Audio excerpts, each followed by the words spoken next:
Good morning, Santa Clarita. Welcome in. You are listening to KHTS, your hometown station, 98.1 FM and 1220 AM. I am Matt Watson, and this is SCVi, and I lead schools Eye on the Valley.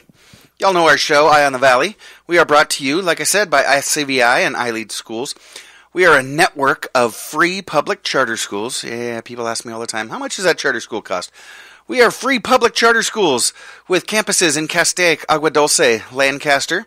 We've got a fully accredited online school, burgeoning homeschool program called iLead Exploration. You can visit us at ileadschools.org for more information on our campus-based schools, our virtual schools. We've got a program to meet the needs of every learner. One more time, that's ileadschools.org. Go ahead and check us out. So yeah, we keep our eye on education here in Santa Clarita and across the nation.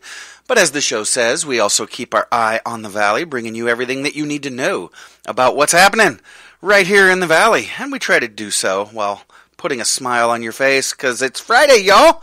You need a smile on your face as we slide into this beautiful weekend. Still a little nippy out there, but sun's supposed to be around with us all weekend long, and so put a sweater on and enjoy it. We've got an amazing show for you today. In just a moment, you'll meet Megan Tapia and Pachi. This one's a tough one for me. Artigotcaballero.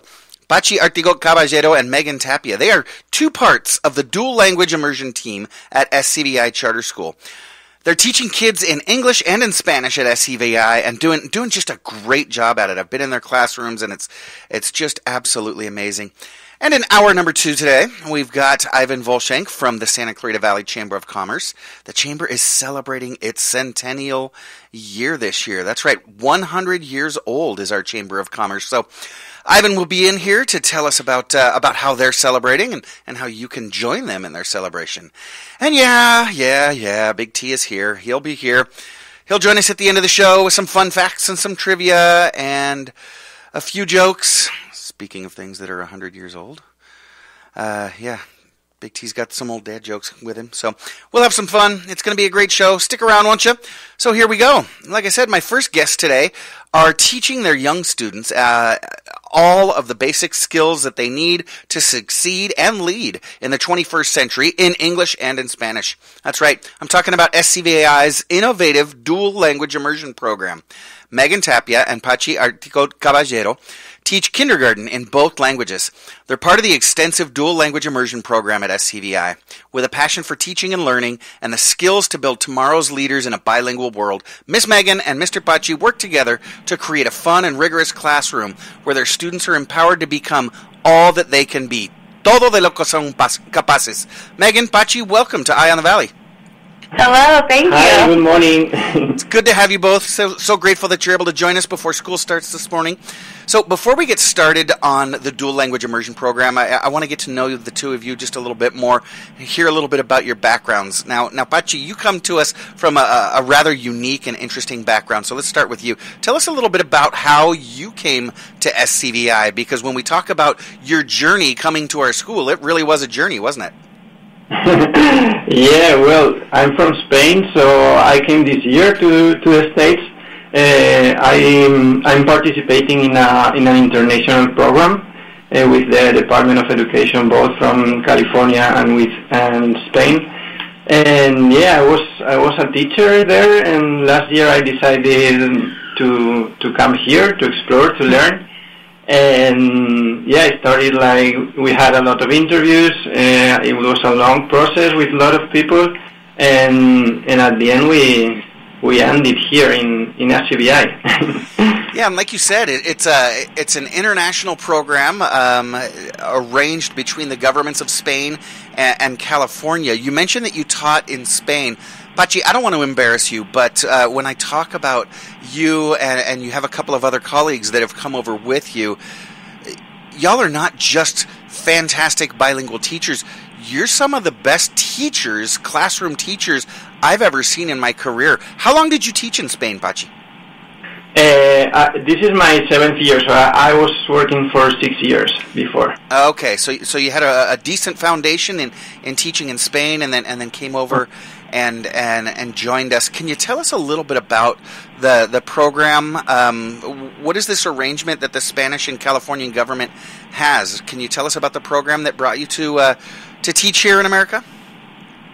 Yes. Well, you have to apply. We start the process you can apply just for one state in all the United States. So when you apply to that state, you are linked somehow, and we can't choose actually. So then they assign us a school here or in another state. You can accept or you can decline and wait for next year. But basically, they are getting us a visa for us, and if we have dependents also for them, and we're coming here to work. This program lasts 3 years, but we can extend till 5. So it's 5 years that we can be here trying to learn and trying to help. Fantastic. So it's good to know that you're not going to be leaving us anytime soon. So you said you don't get to choose the school, but you get to choose the state that you come to? Yeah, you can choose just the state. Yeah. There you go. You didn't want to go to Minnesota or Wisconsin. Yeah, but this year in California is crazy. I was thinking about sun and hot all the time, but yeah. Well, you picked the wrong year if you're looking for sunny Southern California. Sorry about that. Hopefully it'll be warming up soon. Now, Megan, let's talk about you. You, on the other hand, well, you're not new to Santa Clarita or California. You've been here a little while, haven't you? Yeah, all 32 years. That's right. You're a SoCal native, and so tell us about your path, becoming a teacher and then joining us at SCVi. What made you want to teach? So originally teaching wasn't my path. I started to go to college for photography, fine art photography, and I started working at summer camp at the suggestion of one of my friends, and I just fell in love with it. It was so much fun working with the kids, and they keep you on your toes, so it's more interactive, and I was just having more fun with it. So at that moment, I changed my major, and I went into liberal studies, and then became a teacher from there, and I've been so happy with it. I love it. It's the best job ever. Aww. And then what brought you to SCVi? How'd you find us? So my dad worked for the company originally, and he told me, he was like, hey, you should check this school out. It's really unique. It's different from, anything he had seen before. And I was in my credential program, and as much as I loved it, my credential program was very traditional. And I was kind of looking for something a little more outside of the box to allow the kids to have, more voice and choice and be more independent. So I came here and I interviewed, and I just fell in love with it. The people on the campus and everything about it. The philosophy was all aligned to what I wanted to do. And you've really been an integral part of our team at SCVi for quite a few years, but I've always wondered something about you and people like you, Megan, and I hate to pigeonhole you, but you know me, I've been a teacher for 27 years. It's my calling, it's what I'm passionate about, it's what I love. But in this world, Megan, there's only two things that I'm scared of, and that's grasshoppers and kindergartners. Why kindergarten? So I actually didn't start in kindergarten. I started in a little older elementary. I don't know, though, it was, when I interviewed, they were like, hey, we have this spot open, actually in a TK class. And that was scary because they're so little. Oh, my gosh. And I was like, okay, I'll give it a try. And then I just fell in love with it. It's just so fun. They're so excited. The buy-in is so easy. Okay. They just think everything is so magical and everything's new. And they're not quite jaded yet. They're just excited to learn and be there. And they think you're just the coolest thing ever. So they're a lot of fun to be around. They do love their teacher so much. That's awesome. Yeah.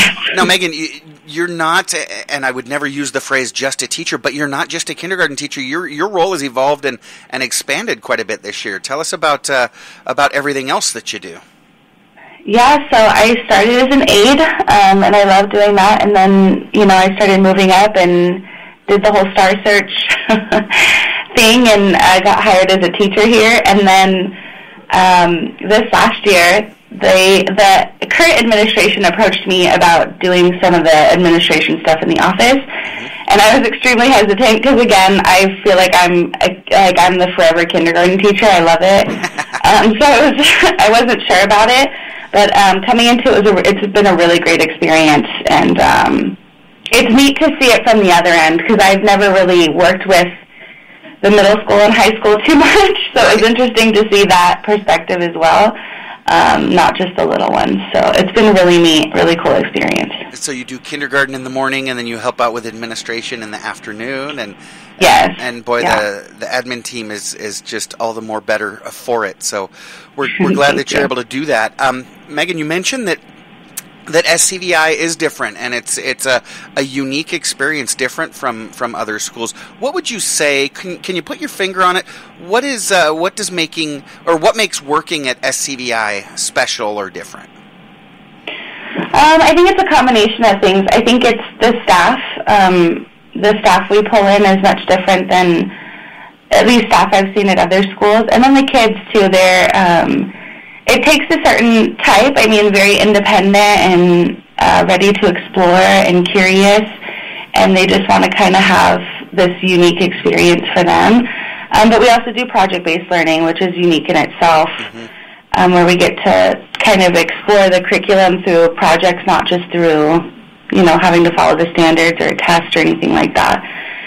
So it's neat to see that part of it, too, and see it evolve and have these cross-curricular programs and projects that we get to work with is really great.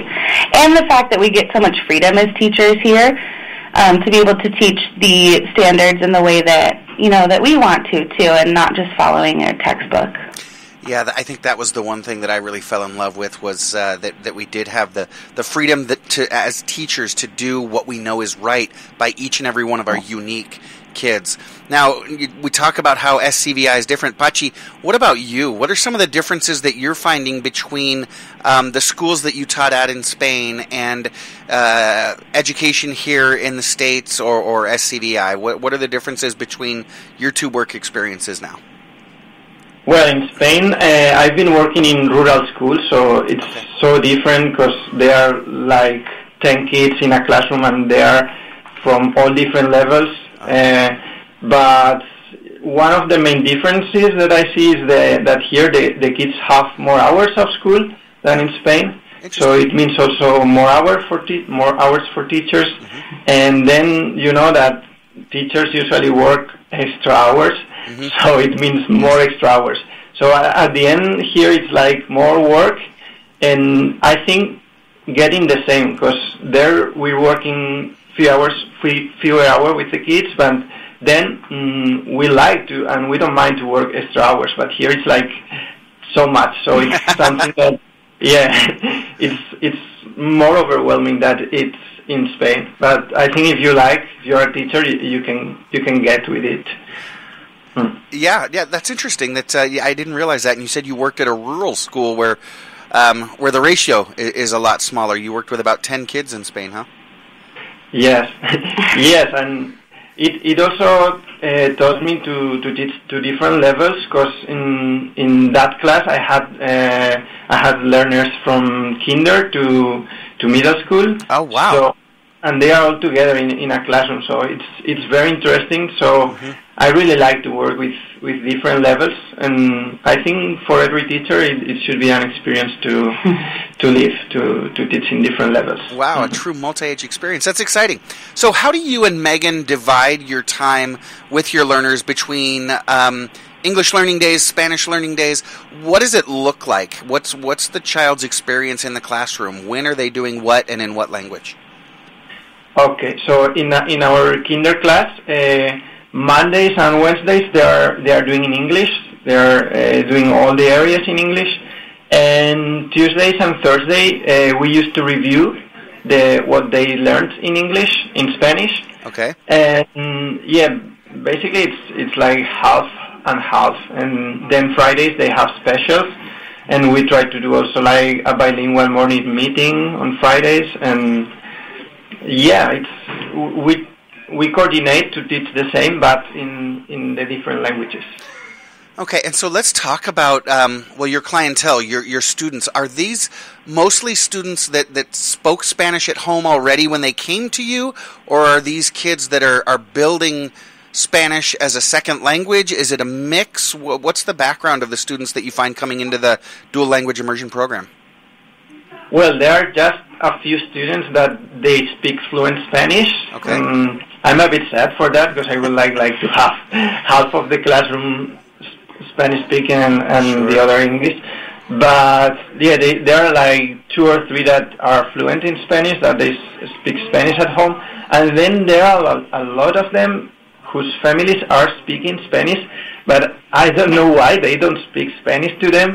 So, and they know Spanish because when they come to talk to me, they come in Spanish and they say, "Oh, I don't know why, but I don't talk to Spanish to my children." So, but now I think they are trying to help, and it's very helpful. And by this time of the year, I think they learned so much Spanish, and they understand a lot more than I thought, and also they start to speak a bit. So yeah, I'm very happy. And the ones who were speaking just Spanish are starting also to speak in English, and it's awesome. That's fantastic. Now, Megan, you've been teaching kindergarten for quite a while at SCVi, and now just a couple years in the dual language immersion program. What about academics? Because I know parents would worry about that. This is great that they're developing proficiency in 2 languages, but Megan, do you see that they're falling behind in their academics? Maybe their ability to read and write now at a kindergarten level, or math, or anything else? Are they falling behind? No, I think at first it's a bit of an adjustment because they're learning their ABCs in English and in Spanish at the same time. Sure. But in the long run, we've found that it's been terribly beneficial for them to get it early, and then that way they have a strong foundation in both of the languages by the time they're moving up the grade levels. So I haven't seen it affect their reading ability or their ability to do math or anything like that. In fact, it helps a lot of them too, especially the kids, like Pachi was saying, who are already bilingual. It's been a huge benefit to them. Well, and the research supports that. When you start a second language earlier, it's a lot easier, and I think a lot of adults who tried studying a second language will testify to this. It's easier for kids. It biologically is easier. Yes. Metaphysically, the part in our brain that learns languages, it makes sense, right, is larger and more plastic, more pliable when we're younger, because that's when we're learning a language. And you're right, what the research kind of says is maybe the progress is a little slower at first as they're learning 2 different linguistic systems, but then you build a much larger foundation and the progress speeds up really, really quickly. Miss Megan and Mr. Pachi teach kindergarten in the dual language immersion program at SCVi Charter School. When we get back, we're going to talk about what it looks like in class, how they do what they do, and some of the projects that they're working on with their learners. It's very exciting. I'm Matt Watson. You're listening to SCVi and iLead School's Eye on the Valley on your hometown station, KHTS. Welcome back. You're listening to KHTS, your hometown station, 98.1 FM and 1220 AM. This is Matt Watson, and you're listening to SCVi and iLead School's Eye on the Valley. I'm joined this morning by Miss Megan and Mr. Pachi, the dual language immersion kindergarten team at SCVi Charter School.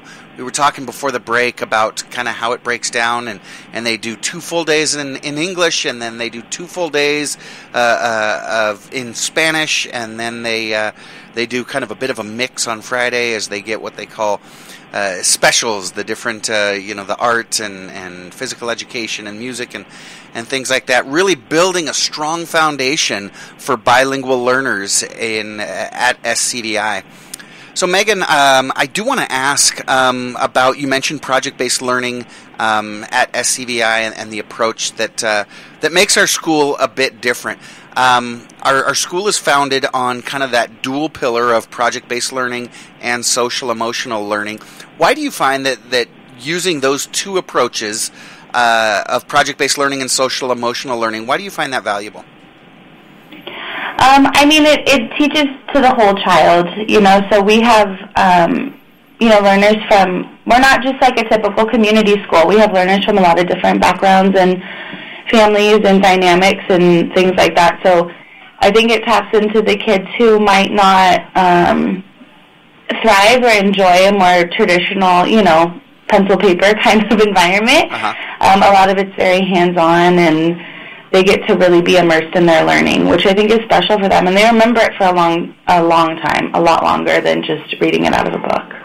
That's a good point. It is more of an experiential type learning, and not just kids, humans, people remember experiences, right? Not necessarily the facts and data and things like that. And it is important to teach the whole child. I've heard people say recently, school is just for teaching those basics. Teach them to read, teach them to write, teach them to compute, and then move on. But if you're not working with the rest of the child, you're not able to teach them those basics. So project-based learning, it's called project-based learning. It's learning based on projects. So talk to us about some of your projects. What are some of the projects that your learners have been working on this year? So we're actually in the middle of a big one right now, which is our fairy tales project. So being the dual language class, we're reading them both in English and in Spanish, but we're also reading versions from different cultures. Like we have a Russian version of Princess and the Pea, and the version of Little Red Riding Hood that comes from China. So it was really cool to see these stories that we love and that the kids are familiar with, but seeing them through a completely different lens. So we're kind of doing it from like a multicultural lens with that project. But we're doing a lot with, we're going to coming into spring with like plants and animal life cycles. We're going to get some caterpillars and raise butterflies and do all that fun stuff for spring as well. Very cool. If spring ever gets here, right? It looks like I know. and I love that you said the multicultural approach. It seems obvious having a dual language setup in your classroom, but it works right into all the way up to high school, where we've got the International Baccalaureate, where you're building that international lens as our kids are learning. For those of our listeners that don't know, SCVi is actually a TK through 12th grade school where your kids can attend the same school from the time they're 4.5 all the way through the end of high school. And we have kids that are doing that, spending 13 years on the same campus. And gosh, you talk about the things that you can build as you grow from that dual language immersion program in kindergarten all the way through the IB program in high school. And our families do have the choice. You don't have to choose the dual language immersion program. You can opt into the full English program at SCVi. But Megan, you've been with the dual language immersion program since it started, right? How has it grown? Is it kindergarten through what grade are y'all doing this? Yeah, so I was actually approached the COVID year about piloting this new program, and I was extremely nervous because, number one, I don't speak a lick of Spanish. So I was a little nervous about taking it on, and of course with the COVID stuff too, it was very unsure at that point. But I thought, you know what, this is such a great opportunity for the kids, and let's go ahead and try it. And it just exploded from there. So right now we have kindergarten through 4th grade, but we're hoping next year to expand to 5th grade as well.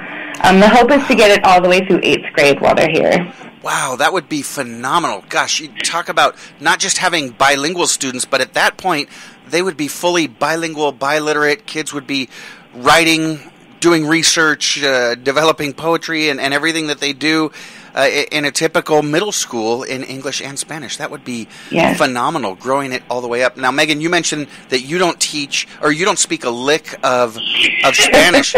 So Pachi, when you're working with the kids, do you ever, you and the kids maybe make fun of Miss Megan a little bit in Spanish, tell jokes about her because she can't understand? She's learning, she's on the rhythm, so yeah. so you gotta watch out, huh?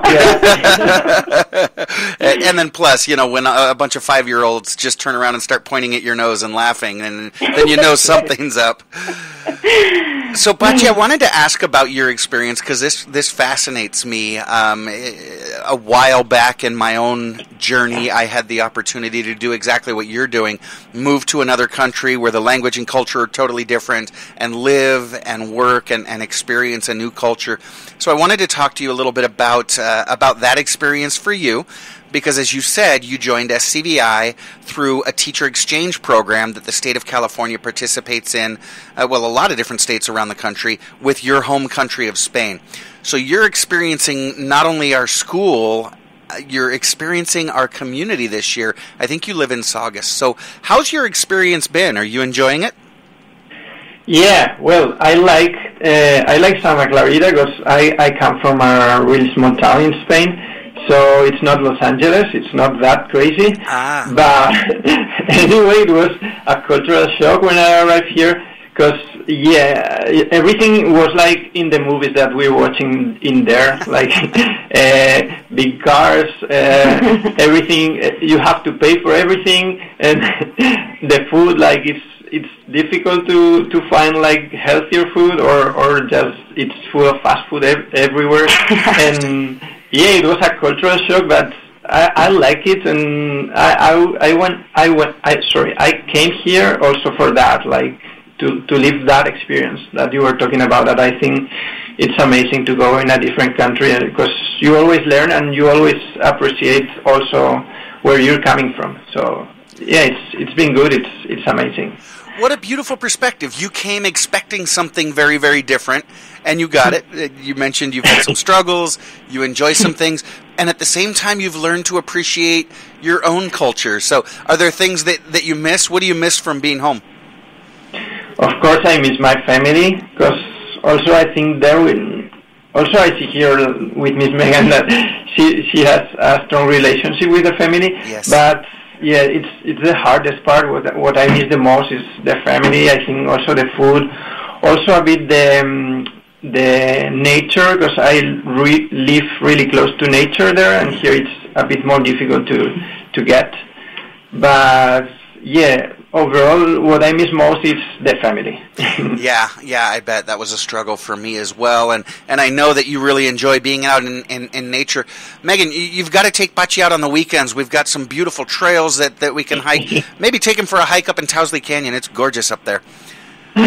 So that's a good idea. He's seen a lot of them, but It's not like having it in your backyard. That is true. Now, Megan, are you enjoying, because Pachi is just one of 5 of our international teachers that's with us for a few years now. Are you able to participate? Are they sharing a bit of their culture with you as well? Yeah, definitely. It's been fun to, get to know them and build connections with people internationally that, you might not have had the opportunity to get to know or build connections with. So that's been a really cool experience to, see Santa Clarita through their eyes, too, because I know it is a much different experience from what they're used to at home.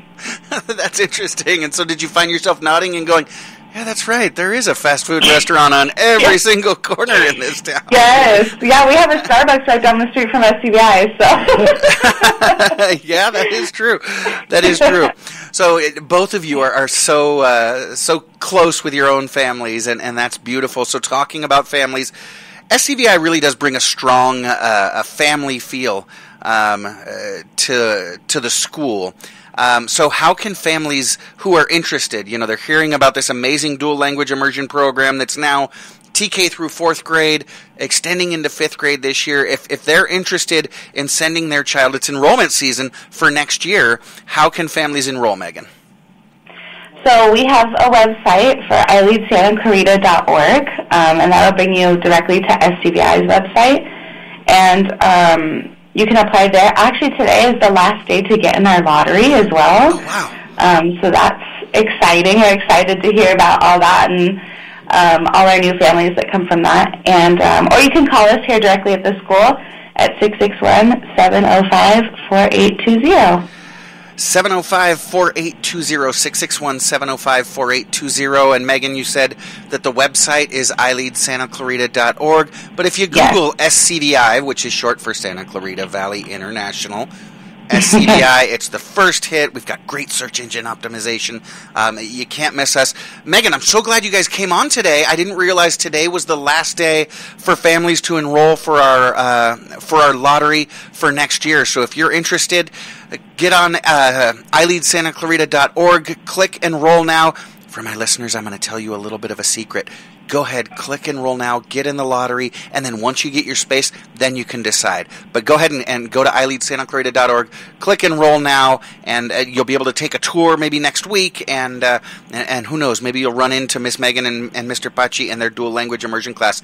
Megan, Pachi, thank you so much for joining us today. I know you've got to run. Your kids are coming in the classroom now. Have a great Friday and a wonderful weekend. Y'all take care.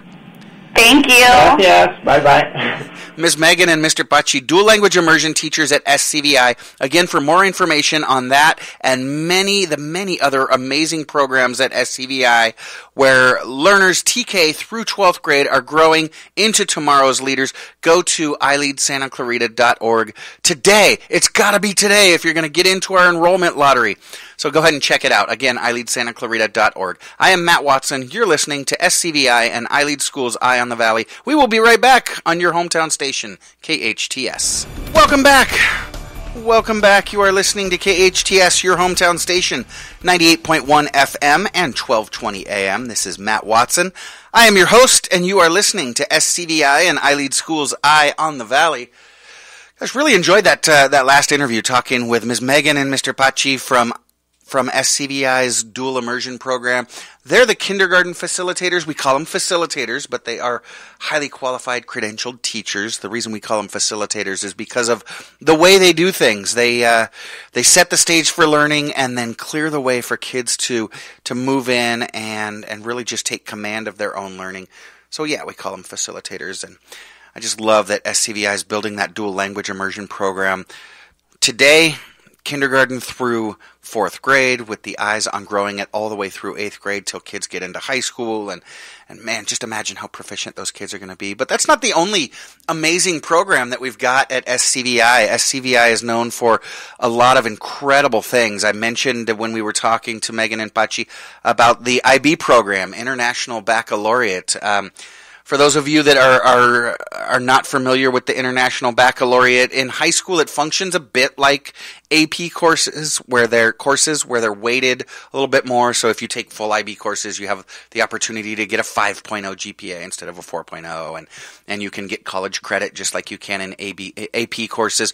However, unlike AP courses, the IB is much more of an experiential learning where you're deeply immersed in the learning that you're doing, and it's got obviously a very international viewpoint where you're studying issues from all different sides, so that not only are you understanding, for example, history from a U.S. history standpoint, you're getting multiple perspectives and developing a really well-rounded take on what your high school education is.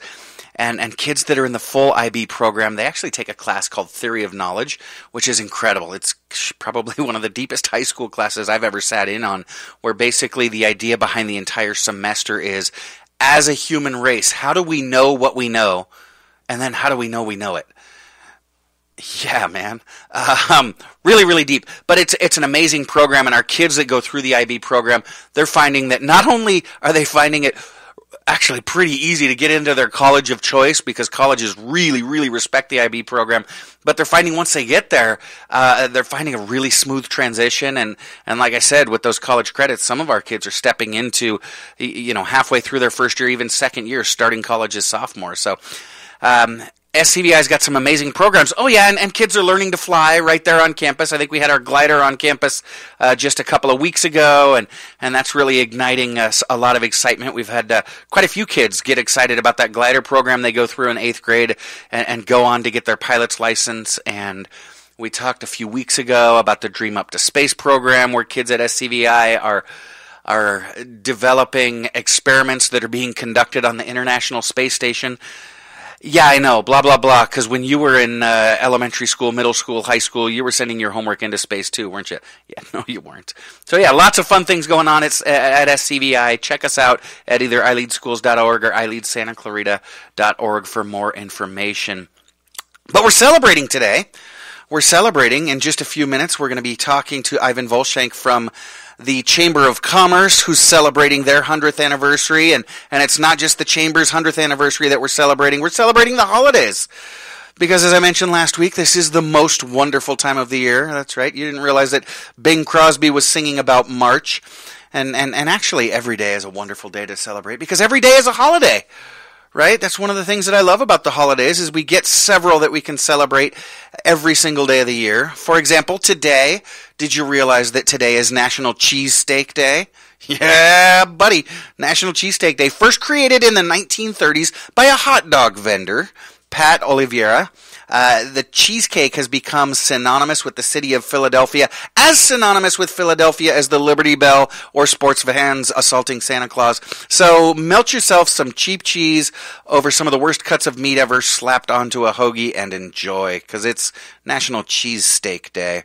Today is also, now that you know what you're having for lunch, you need a dessert, right? Today is also National Chocolate-Covered Raisin Day. When it comes to a national day, a chocolate-covered raisin or a box of them is worth celebrating. On March 24th, National Chocolate-Covered Raisin Day celebrates the raisins coated in a shell of either milk chocolate or dark chocolate. Yeah, Engineer Andrew, pass the Raisinets. And guess what else? Falling on the perfect day of the week, a Friday, March 24th, is also, that's right, National Cocktail Day. All right, so something to swag down that cheesesteak. National Cocktail Day ushers in all the best ways to savor a beverage at the end of a long work day. Whether you like a fruity drink, blended or on the rocks, today is the day for you. Mocktail, virgin, or the pure poison. Celebrate the lemon, lime, bitters, liquors, and liqueurs that make your favorite beverages the best in your bartender book. Shake it up and swig it down. Please drink responsibly. Don't drink and drive. Alcohol not to be consumed by minors. You know what? Why don't you just stick with a cheesecake and Raisinets day? After all, it is, Ramadan. That's right. That's right. The holy month of Ramadan began just last night at sundown. Ramadan is the holiest month of the Islamic calendar and is observed by Muslims across the world. The festival is celebrated in the 9th month of the Islamic lunar calendar. The Arabic phrase Ramadan Kareem means to enjoy a blessed and happy Ramadan. The Muslim community observes a fast from dawn to dusk during the month of Ramadan, and after the day is over in the evening, they break their fast by eating meals known as iftar with family or friends. It is believed that by refraining from food and water throughout the day, yeah, that's right, food and water, that's quite a fast, huh? By refraining from food and water throughout the day, one understands the pain and sufferings of other people and draws closer to Allah. According to Islamic culture, the origins of Ramadan can be traced back to the 7th century, when the Prophet Muhammad received the first verses of the Quran, the holy book of Islam, during the month of, you guessed it, Ramadan. Ramadan is also a time for spiritual reflection, prayer, and charitable giving. Those three things are very important. Spiritual reflection, prayer, and charitable giving. Muslims are encouraged to read the entire Quran during the month, and many mosques offer daily prayers and study groups. In addition, Muslims are expected to give charity during Ramadan, as I mentioned that before, with many mosques and charitable organizations organizing food drives and other initiatives to help those in need. So, yeah, Ramadan Kareem to our Muslim friends. And, like I said, the month of March is a month that I often celebrate, although I'm not feeling very celebratory today. And Engineer Andrew, you know why. It is... March is the month that I enjoy the most, and you got a big grin on your face. You got a big grin on your face. My Bruins we're talking about March Madness, of course, and which is the college basketball tournament where the 64 or now expanded bracket of 68 teams come together, and it's this round-robin tournament of lose and go home, win and advance, very high-stakes basketball games where we just have this incredible buffet of college basketball. You win in the first round and second round, you move on to what they call the Sweet 16. 16 teams left in the country. The Sweet 16 started last night, and my faithful Bruins, gosh, they really had a shot this year. They put together one of the best teams in the country, but got hit by the injury bug late in the season, had a couple of starters go down, and what did you see in the game last night? What a fantastic game. It was one of the best games that I've seen this tournament, and appropriately named March Madness. Right. From the beginning, from the very first game when the field of 64, it went, I believe it was almost in overtime, and then almost another game in overtime yesterday. There was one earlier in the day and then almost one last night. But yeah, what Michigan a State back and and Kansas forth. State, they went to overtime. And it's so cool to see everybody there in school spirit. Yep. This is why I like college sports more yeah. than professional, because you cheer, everybody's there, you get the bands, the cheerleaders, the mascots going wild, and it's just school pride, and which is so awesome to see. There's so much passion that goes into college sports, and I'm with you. I'm a huge college sports fan, and it just seems like I call them kids because I'm in my 50s now, Andrew. But it seems like the kids just kind of put everything on the line. And you're right. You've got the band there. You've got the student section that's going nuts and shouting inappropriate things, and the fans going crazy, and the boosters and the coaches. We had a coach win a game last week and jump up on the scorer's table and rip off his shirt so that everybody could stare at his 60-year-old body. It is just so exciting. My Bruins faced Gonzaga last night, a number 2 versus a number 3. We knew it was going to be a powerhouse matchup. The two of them have actually developed a pretty significant rivalry over the last couple decades, as they've met 3 or 4 times now in the tournament. Yeah, they brought that up a few times. That what was it, Adam Morrison? Adam Morrison, yep. Yeah. You remember him for his famous mustache at the time? Yeah, he had a big mustache, a big old, like a push broom mustache, as he played for Gonzaga. They were expected to win the national championship 17 years ago to the day last night when UCLA and Gonzaga matched up. UCLA upset them, and you talk about upset. Boy, Adam Morrison he didn't leave the court. He was very upset. But the Zags got their revenge last night. It was interesting. UCLA went into halftime with a 13-point lead. I thought, the boys got it locked up. Let's just play a little defense, and we'll cruise on to the Elite Eight. Gonzaga came out just on fire, though. UCLA could not find a basket, and quickly, with a minute and a half left, UCLA's down by 10. Yeah, the commentators even said it was a minute 14. I remember that specifically because they kept bringing it up. A minute 14, and they're like, there's a lot of time left.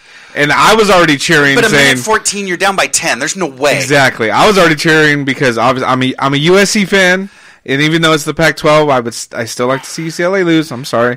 That's okay. We'll get to your team. Yeah. We'll get to your team.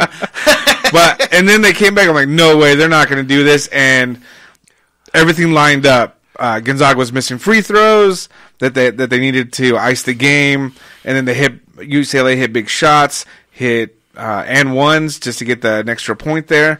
So everything lined up for it to come down to a last-minute shot, but unfortunately for UCLA, it was Gonzaga that hit the last-minute shot. Yeah, well, UCLA actually hit a last-minute shot. In fact, UCLA hit a three-pointer with about 10 seconds left to go up by 1, and it looked like, we didn't have it locked up. 10 seconds is a long time at the end of a basketball game, but you all of a sudden, just this huge swing. You're up 13, now you're down 10. Now you not only tie it up, you go up by 1 with 10 seconds left to go. All right, now let's chant. Hey, let's hear a defense, right? Yeah. But then that kid from Gonzaga just dribbles ice water in his veins, man. From half court, almost from the logo. Half court, and just like he's been doing it all year long, right? Just a Steph Curry type shot. Put it up, put the dagger into the heart of my Bruins, and they even had a chance. There was 1 second left. They drew up a fantastic play. It was a pretty well-designed play, and just fell short. Yeah, and that's what we love about college basketball. So, yeah, UCLA, my condolences. You're heading home today. Great year. We're going to lose some of our senior leadership this year, and so we'll see how it goes next year. But how'd your team do this year, Andrew? They were watching alongside. Okay.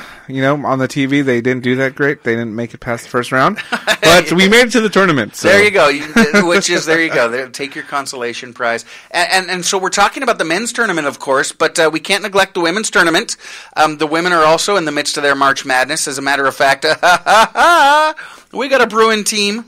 We got a Bruin team in the Elite Eight. UCLA is matching up tomorrow against South Carolina. So that's going to be tough. South Carolina's amazing. So it's going to be a really rough go. They've got a phenomenal team, but UCLA's been surprising some teams along their way. They're playing hot at the right time, so it'll be enjoyable. Whether you enjoy the men's tournament, the women's tournament, or both, enjoy as we celebrate March Madness. We also celebrate those other observances. So whichever you choose, enjoy the minor holidays, enjoy the major holidays. Keep your head up. Be kind to each other. Be somebody's crescent moon in the spring sky. Be the melted cheese on somebody's chipped beef. Be the salt on somebody's rim. Be somebody else's buzzer beater. We will be right back. I am Matt Watson. You're listening to SCVi and iLead School's Eye on the Valley on your hometown station, KHTS. Welcome back. You are listening to KHTS, your hometown station, 98.1 FM and 1220 AM. This is Matt Watson, your host, and you are listening to SCVi and iLead School's Eye on the Valley. I am joined now by Ivan Volshank, President and CEO of Evolve Business Strategies, which has overseen the management and operations of the Santa Clarita Valley Chamber of Commerce for about 5 years now. They are a dedicated team of business professionals that have provided consistent leadership, making the Santa Clarita Valley Chamber one of the top chambers in LA County. And this year, they are celebrating the Chamber's 100th anniversary. Very exciting. Ivan, welcome back to Eye on the Valley. Hi, thanks for having me. Of course, it's our pleasure. Ivan, this is, I think, your second time on the show. The last time we talked to you, we were just kind of toward the tail end of the pandemic, and you shared with us kind of what's going on and what was going on in the business community as they were readjusting and trying to get back open. So before we get started, for our listeners who might not be aware what the function of a Chamber of Commerce is, what does the Chamber do? How do they serve our community here in Santa Clarita? Sure, great question. And, there is some confusion to what a chamber does. Obviously, that has evolved over many years. Sure. The chamber was formed, obviously, 120 years ago, the main chamber. Okay. So things have changed drastically since then. So go ahead. In a crack, sorry. So yeah, tell us what the chamber does in 2023. Yes. So basically, a Chamber of Commerce is a group of businesses, industrial, professional firms, and any interested individuals that want to work together to enhance the economic health of their community. It's a non-profit mutual benefit between businesses that want to invest their time and money to carry forward programs that are relevant to members' needs.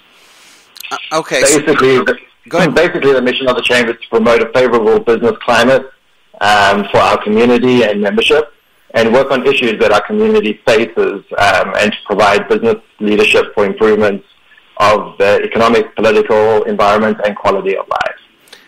So it's a way for like-minded and interested people and organizations to get together to further the economic benefit, as you said, of our community. You mentioned it's businesses, and that's what one would typically think, but you said also individuals. Who can become a member? Basically, anyone can be a member, whether you are an individual, as we've said, or you have a small business, all the way up to big, large corporations. So everybody has a voice, everybody has a place in the chamber. So it's a good place to be involved if you are concerned with those things. Awesome. And you talked about how it's an organization that develops mutual benefits, and obvious. I think it would be obvious, businesses getting together, working on different economic and business initiatives. But what are some of the other benefits of membership? Because I know you all put together quite an interesting package of benefits for your members. What are those benefits?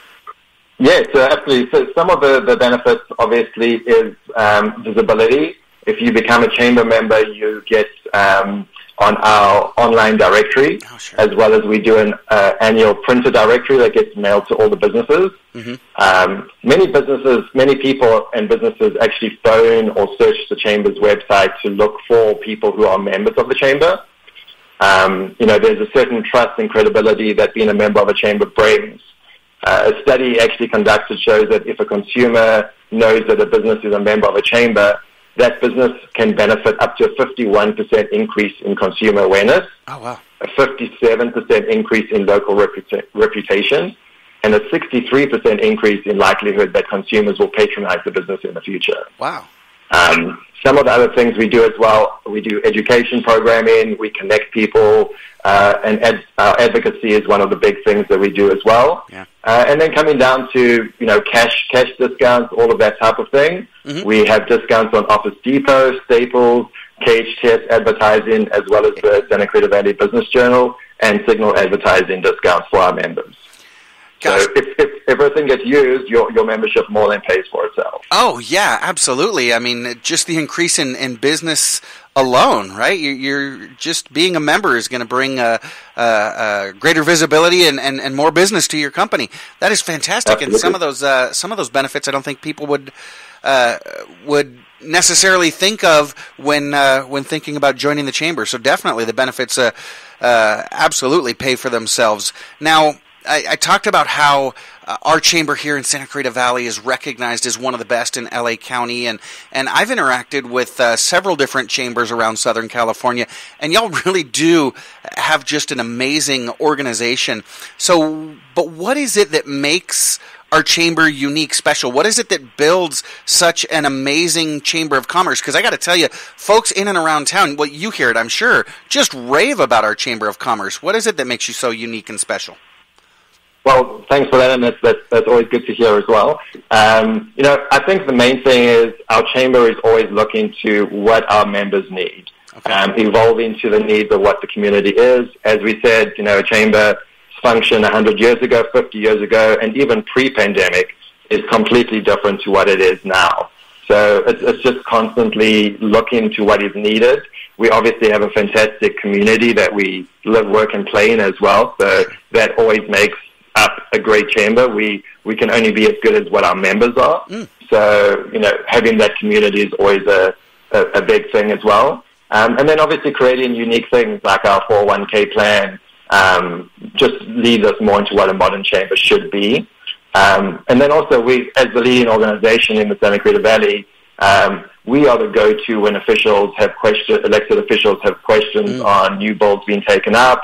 They want to know what the position of the chamber is because we represent the business community, and they want to make sure that the business community's voices are heard. Gosh, I like that, and it makes sense that our locally elected representatives, whether they're on the city council, up in Sacramento, in D.C., they want to know what the business community thinks, and it's kind of a one-stop shop for them just to pick up the phone and call you and your partners there at Evolve and say, all right, how does the business community feel about this legislation or this thing that's going on? I love the name of your company, Evolve, because that's really what you and the chamber have done. I watched and I was so impressed during the pandemic, right? It's obvious we all heard about how businesses were just smashed during the pandemic, and you as a chamber provide so much education, and y'all were putting on webinars, it seemed like, every week. Okay, this is what you need to do to survive. These are the supports that we can give you, and this is how we're lobbying to help you all. And you continue to evolve now post-pandemic. Ivan, we're celebrating your 100th anniversary this year, but you mentioned that our chamber started 120 years ago. Can you talk a little bit about the history of the chamber and how we started and how we've come to where we're at now? Sure, absolutely. Yeah. Sorry, to clarify, the U.S. Chamber started 120 years ago. I see. Okay. The Santa Clarita Chamber started about 100 years ago. So, exactly. Yeah. Basically, it started life in 1923, February 23rd, which we just celebrated the centennial. It started as the New Hall Chamber of Commerce. All right. They served about 1,000 people. Wow. With an assortment of mercantile stores, churches. There was one K-8 school, and about 4 saloons. The first president was the actual local hotelier, Albert Swall, and his secretary. And amongst the first year's priorities for that chamber was to organize a fire district and distribute fire extinguishers throughout the wood frame business district. Oh. Remove the annoying street trees that block the view of businesses, as motorists try to drive past at 15 miles per hour. Petition to California Highway Commission to pave the main street, which was the state highway, which later happened 3 years ago, 3 years after that. So by 1930, the Newhall Chamber had absorbed many of the businesses in the smaller Saugus district. Okay. So the Saugus, it became the Newhall Saugus Chamber. All right. And they were actually instrumental in bringing one of the wish list items of 1923, which was the creation of the public water utility. Oh. 6 decades later, obviously, Scott Wilk carried the legislation that merged all the local water utilities to form the current SCV Water Agency. Wow. Then in 1980, the Santa Clarita Valley, we renamed to the Santa Clarita Valley Chamber of Commerce. All right. 15 years after that, the Canyon Country Chamber of Commerce merged with us. All right. And then the Castaic Chamber followed in 2011, followed by the Latino Chamber of Commerce in 2015. So all of the progress, we basically brought all the separate chambers together, created one voice for the community, which provides obviously strength in numbers and that as well. So many of our business leaders, current and past, and community influentials have been on the board of the chamber or have served as the chair. Wow, I'm a huge history buff, and I loved hearing what a great kind of summation of the history of the chamber is. As you were talking about how it was founded in 1923, I was imagining those old photographs that I've seen of downtown Newhall, and you're right, all the wood buildings and the dirt roads, and we were known for our trees. The chamber got together because we needed some fire service and get the trees away from my storefront so folks can see me. But even in 1923, you started with 1,000 members and then really grew and evolved, making sure that the common interest of the business owners and those interested in the economic development of the community continue to move forward. Thank you so much for sharing that. That was a fascinating kind of history lesson for me. So you talked about some of the things that they've accomplished. What are some of the other things that you're proud of that the Chamber continues to accomplish today? Oh, sure, yeah. And obviously we have to give a shout-out to Leon Warden, who has preserved all this history for us. Oh, yeah, I love Leon. We would not have any of this, without that. So it's great to have that resource as well. Absolutely. So yeah, many of the things that have been created have been formed by the Chamber as well. So the Western Walk of Fame was founded by the Chamber. The Man and Woman of the Year was formed in the Chamber and then spun off separately. Okay. The 4th of July Parade was originally done by the Chamber. Wow. The SCV Education Foundation and the SCV Economic Development Corporation were all formed by the Chamber and then have spun off since. Also, during the road congestion in the 1970s and 80s, the Chamber of Commerce and its Transportation Committee was the go-to place for businesses and education leaders to convey the needs of what needed to be done. And basically, road improvements were done through that. And basically, the Chamber was the de facto local government before the city of Santa Clarita was formed.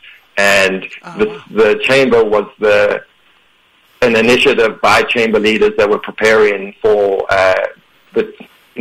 they saw the need for a city, and they were the ones that basically put the work in and were instrumental in the formation of the city of Santa Clarita.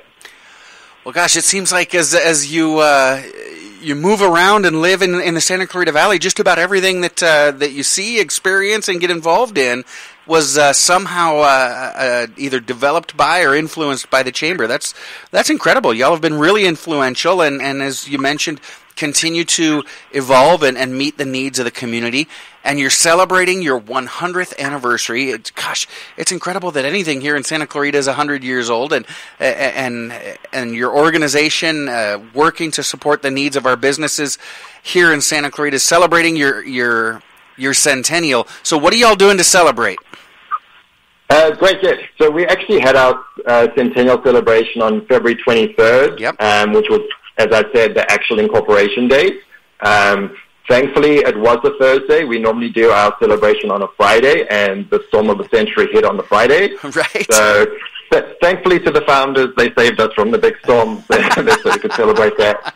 So yeah, we had a great celebration at the Canyon Country Community Center. We had a sold-out event. We had a different format, a little bit of recognition of the past, but also what the Chamber is now, and paying tribute to the businesses that make up the Valley now. So yeah, we had a great celebration in the gym for the basically an hour before the program. Then we had an hour program. We had a champagne toast, recognized a couple of businesses. Senator Scott Wolf got the Lifetime Achievement Award for all his work and, partnership with the Chamber of Commerce as well. And then we had a celebration after that with heavy past hors d'oeuvres and everything from the Old Town Junction. We had people still remaining while things were being taken down because they were having such a good time. So, photos were posted on social media and everything, and we did a couple of videos as well for congratulations from our elected officials and business leaders, which is on our YouTube channel. Ah, that's beautiful. So folks can go to YouTube and search Santa Clarita Valley Chamber of Commerce and see that? Absolutely. Fantastic. A celebration worthy of the 100 years of the Santa Clarita Valley Chamber of Commerce. Ivan Volshank, President and CEO of Evolve Business Strategies, who manage the Santa Clarita Valley Chamber of Commerce, joins me this morning.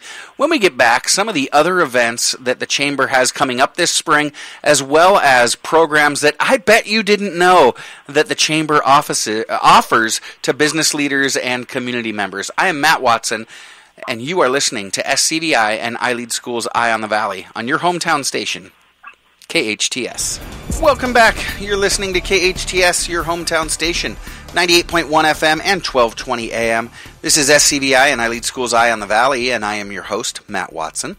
I'm joined this morning by Ivan Volshank, President and CEO of Evolve Business Strategies. He and his partners manage the Santa Clarita Valley Chamber of Commerce, and we've been talking about the 100-year anniversary and everything that the Chamber has accomplished over its 100-year history. And gosh, it really blew my mind. I was expecting to hear about this tiny little chamber that grew, but Ivan, you really started out pretty big. Started out with 1,000 members in 1923 and have you took off running and grown into the amazing and vibrant chamber that we know today here in Santa Clarita. Now, I mentioned before that the last time we had you in, we were just kind of coming off the pandemic, and you talked about everything that the Chamber did to support businesses during that really, really difficult time economically. So now that we've moved post-pandemic, what are you seeing in terms of the health of our local businesses? Did we have a lot of businesses closed during the pandemic? And the ones that stuck around, are they fully recovered? How do you see things as we're now in 2023? Sure. So, unfortunately, obviously, many businesses did close down due to the pandemic. There were obviously different factors that some people took early retirements and that as well, and reassessed their lives during the pandemic. So not everything was necessarily related to the economic survivability of certain businesses. But others survived, and some other businesses even flourished and grew during the pandemic. Oh. Currently, what the biggest issues that our businesses are facing are inflation, supply chain issues, and difficulty finding qualified employees and that.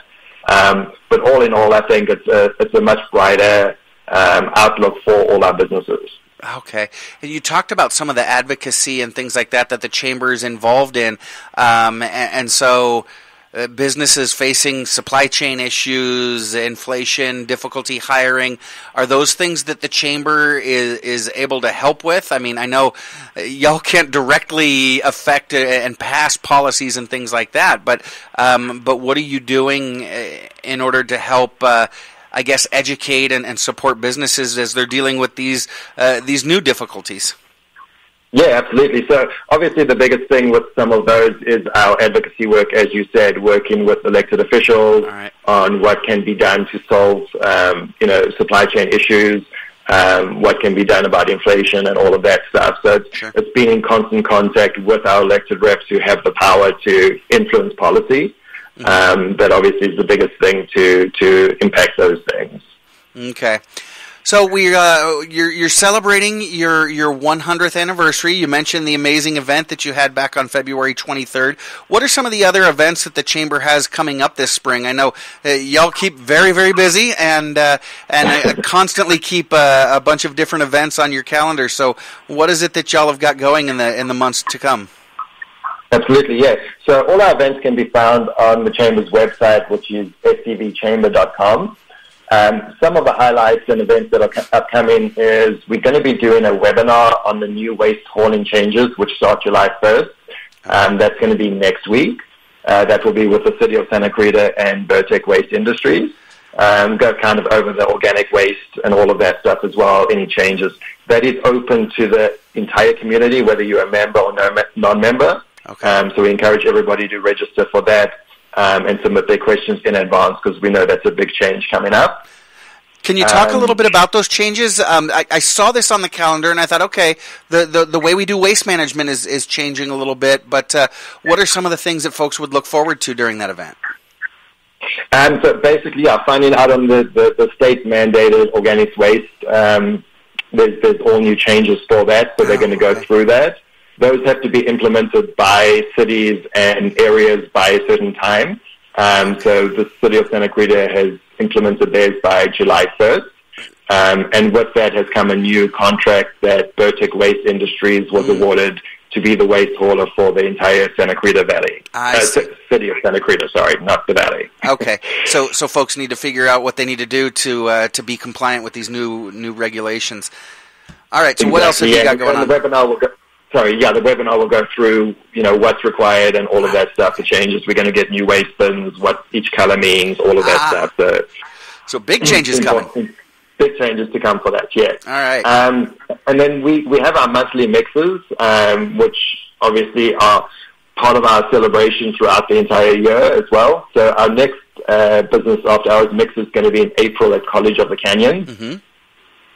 And then we have our annual State of the County, which is going to be on May 31st, which is the annual address by our supervisor, Catherine Barger. That's a big one. I know that's a really popular event. Can you talk a little bit about what that event looks like? Absolutely, yeah. So, that's one of the most anticipated events in our valley and as well. We have all business leaders, community influentials, elected officials, anyone who's interested in what is happening in our valley to attend. Supervisor Barger gives an address on the issues that we have faced, as well as, what the future looks like for us and how she is working on our behalf to ensure that Santa Clarita remains the business-friendly city that it is. Yeah, definitely. That's one that my colleagues and I will be at, as well as the mixers. The mixers are always great events, just kind of for networking. I find that I really enjoy going to the mixers so that I can connect with other business leaders, other members in the community. It helps us as a charter school network kind of advocate and get our names out there. And I know a lot of other businesses do the same at the mixers. So these events are really important for folks to be attending. Oh, yeah, and the mixes range from, as you said, you've got educators there, nonprofits, small business owners, all the way up to large corporations. And we just had our, what month are we in? Our March mixer at Mercedes-Benz, and we had over 160 people register and attend that event. Yeah. So, great connections are made. Non-members are encouraged to attend, find out what the chamber is like, and then obviously join the chamber, and they get discounted member prices to attend those events as well. So some of the upcoming other mixes we have are going to be at Princess Cruises, Six Flags Magic Mountain, Assistance League, Valencia Acura. So they're all on the calendar on our website as well. So check them out and obviously come and join if you can. Then our much anticipated Business Expo is returning on June 28th. Okay. That we had one pre-pandemic, and then obviously we've not been able to have one until now, where we can actually have the majority of our businesses attend, show what their business is about, and obviously the community is encouraged to attend, find out what is out there as well. And it's a B2B, B2C expo, so business to business, business to consumer. Mm-hmm. So everyone is encouraged to attend as well as become an exhibitor for that. Just a great opportunity to get your business's name out there and build awareness and grow your clientele, right?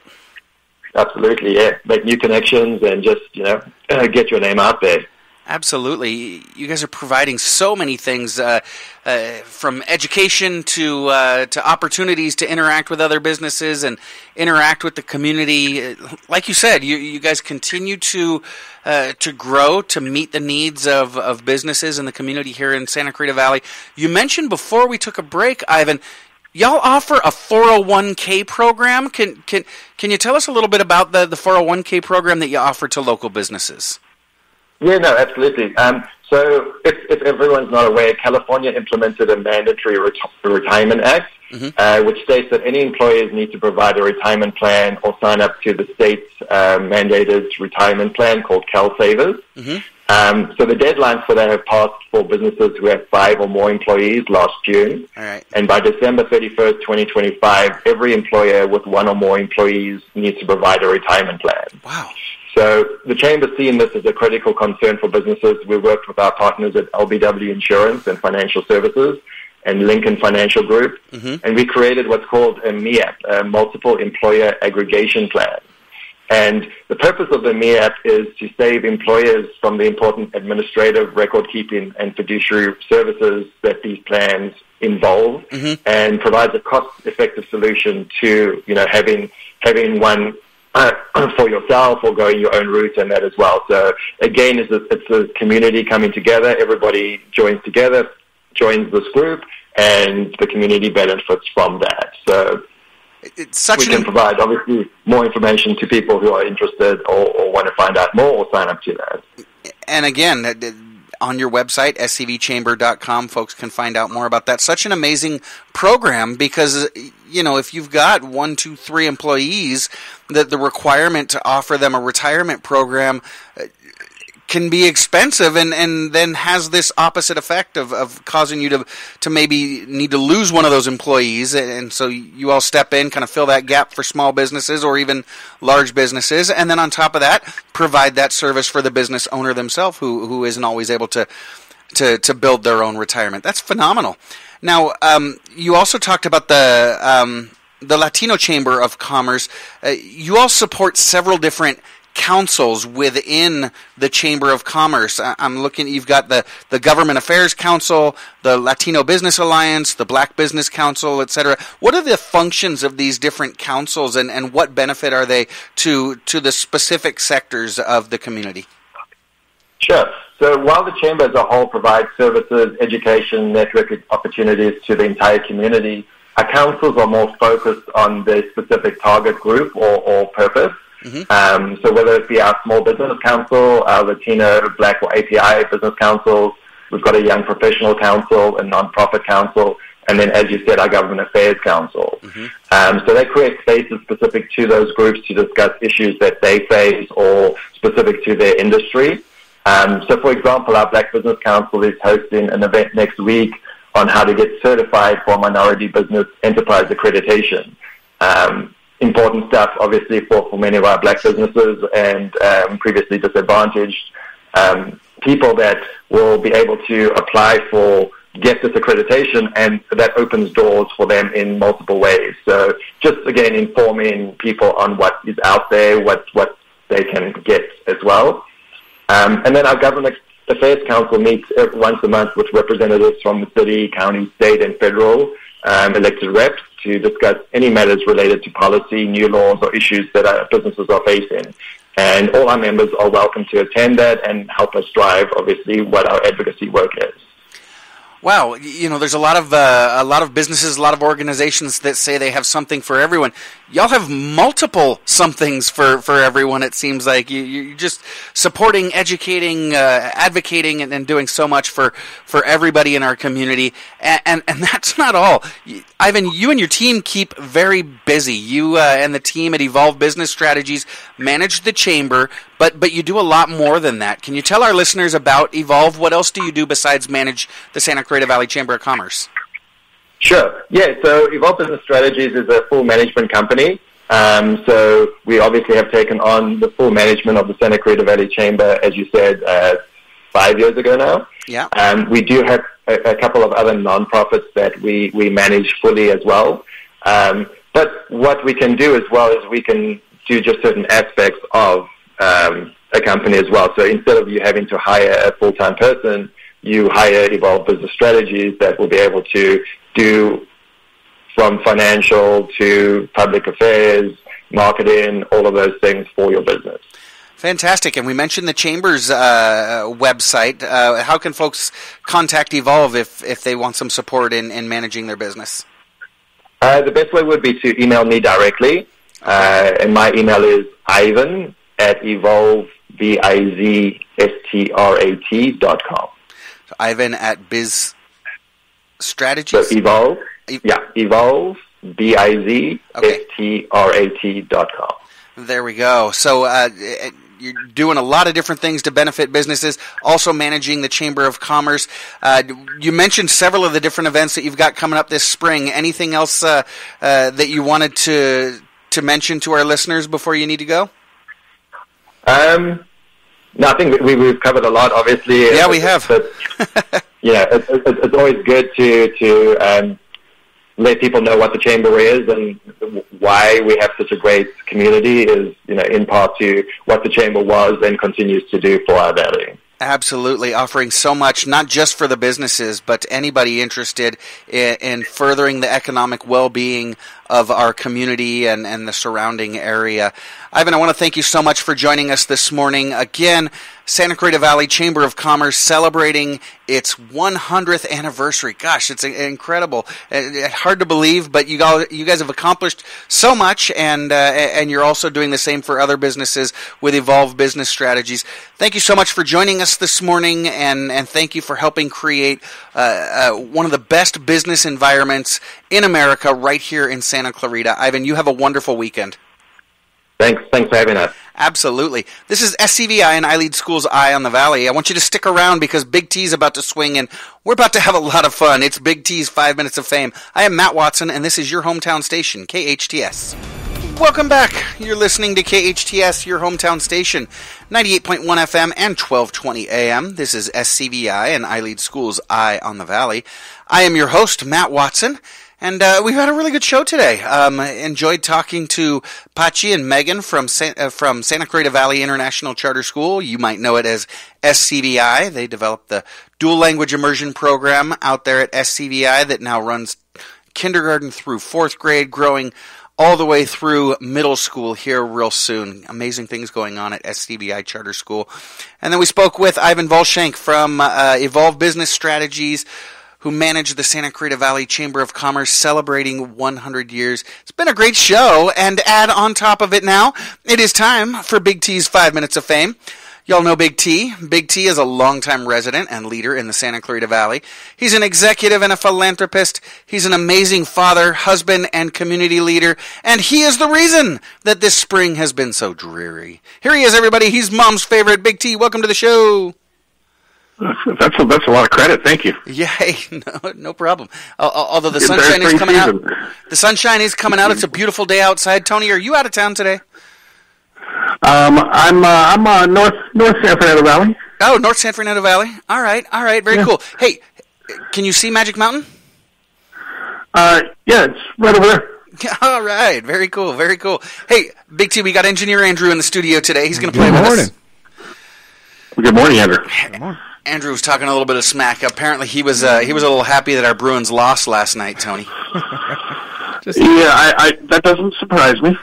Yeah, when you don't have anything to celebrate of your own, you rejoice in the folly of others. Yes, yes absolutely. Yes, I do. Well, I don't know if it's because of the loss last night, Manny, but Big T's a little feisty this morning, so I apologize ahead of time. All righty. Well, in that case... Andrew just put his finger on the button. There we go.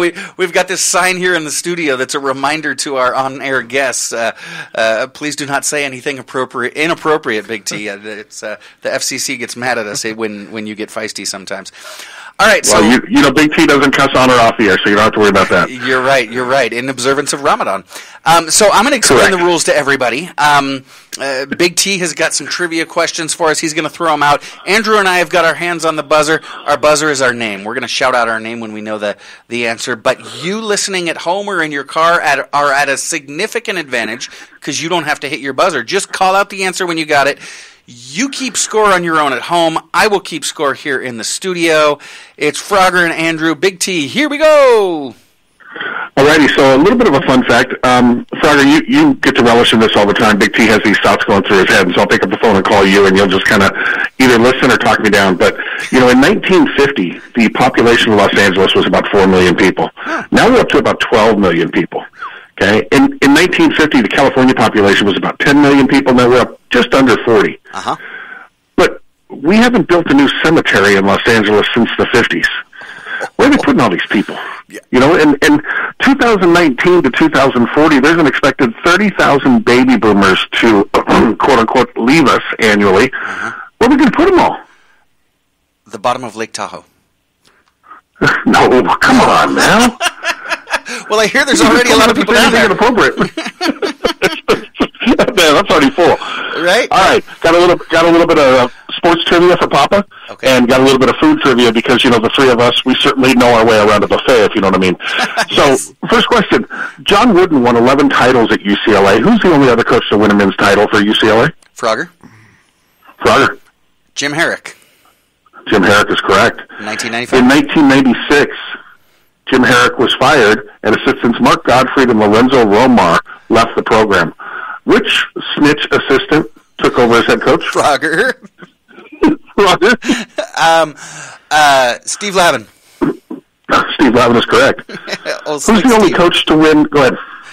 I said old Slick Steve, right? Old Slickback, yeah. Who's the only coach to win a national title at two different schools? Ooh. That's a good one. It ain't Andy Enfield. You want your teams Kentucky and Louisville. Andrew, was it Pitino? Rick Pitino, good pull, Andrew. Next question: who does Rick Pitino coach for now? Frogger. Oh, he just got hired. Frogger. St. John's. St. John's, that is correct. What former UCLA basketball player and former USC football cheater advertised for Wendy's? Andrew. Wait. Andrew. No. Frogger. Oh, okay. Yeah. Allegedly. Oh, wait. Frogger. I was thinking Reggie Miller. It is Reggie Miller who's the second one. And who's the cheater? Reggie Bush. Yeah. That is a good pull. Nice. There you go, Reggie and Reggie. He got it back. All right. For what food is the Scoville scale used to measure spiciness? Andrew. For what food? I would say jalapenos.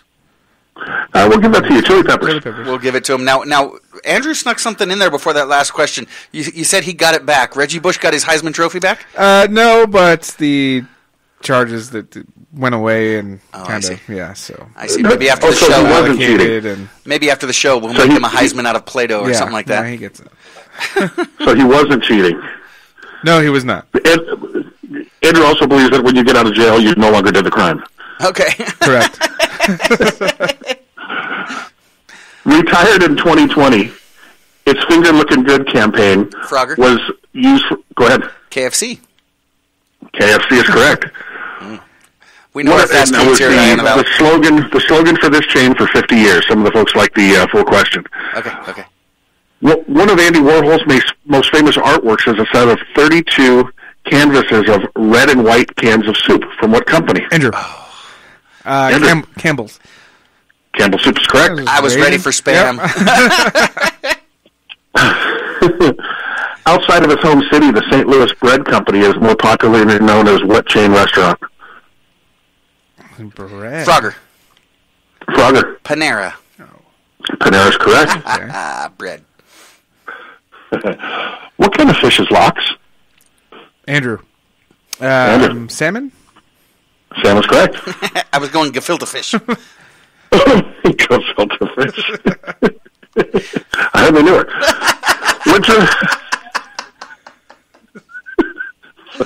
Here, let me hold up the sign for you one more time, Big T. Let me hold the sign. What drink went viral in 2020 due to an LA skateboarder, Fleetwood Mac, and TikTok? Andrew. That would be Ocean Spray cranberry juice.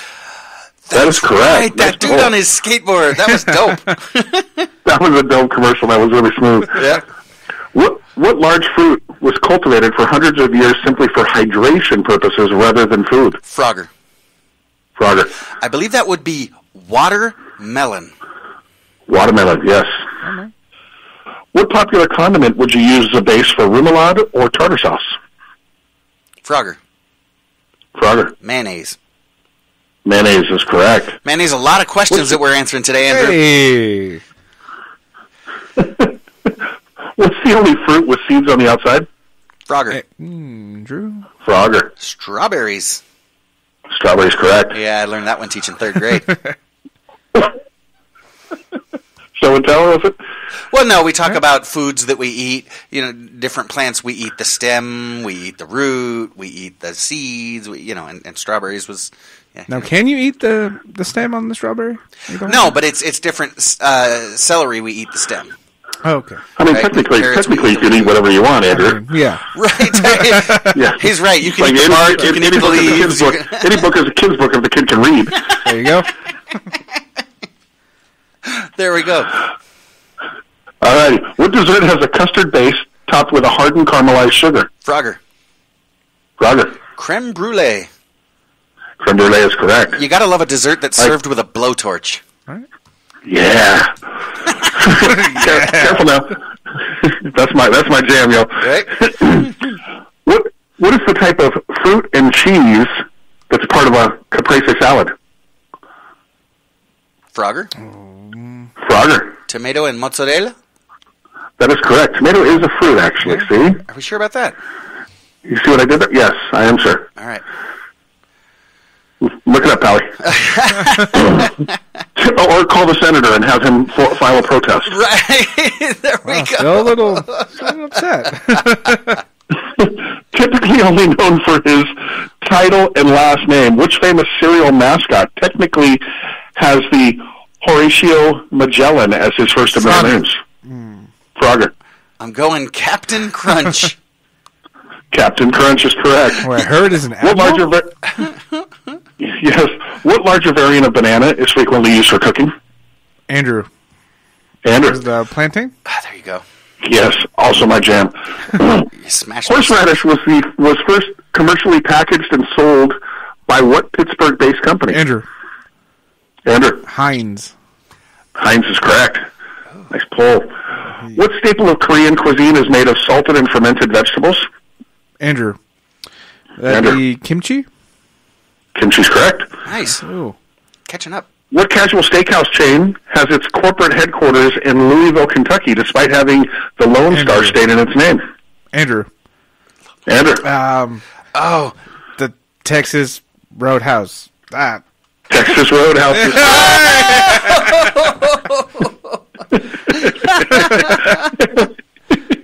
just limped across that. He did. He made it, though. Tyson Foods, Dillard's Department Store, and Walmart all share the same home state.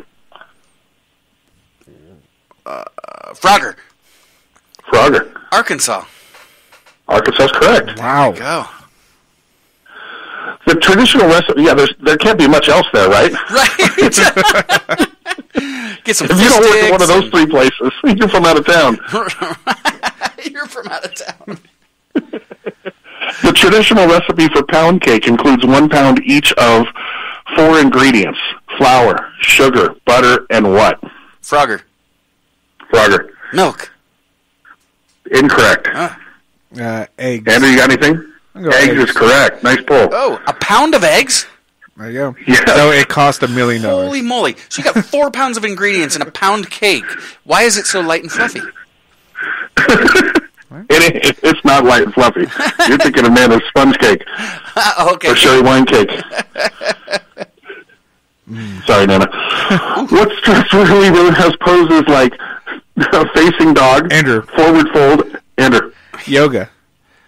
Yoga's correct. Andrew just tied it up. I couldn't even hear that question. Okay, Ooh. go.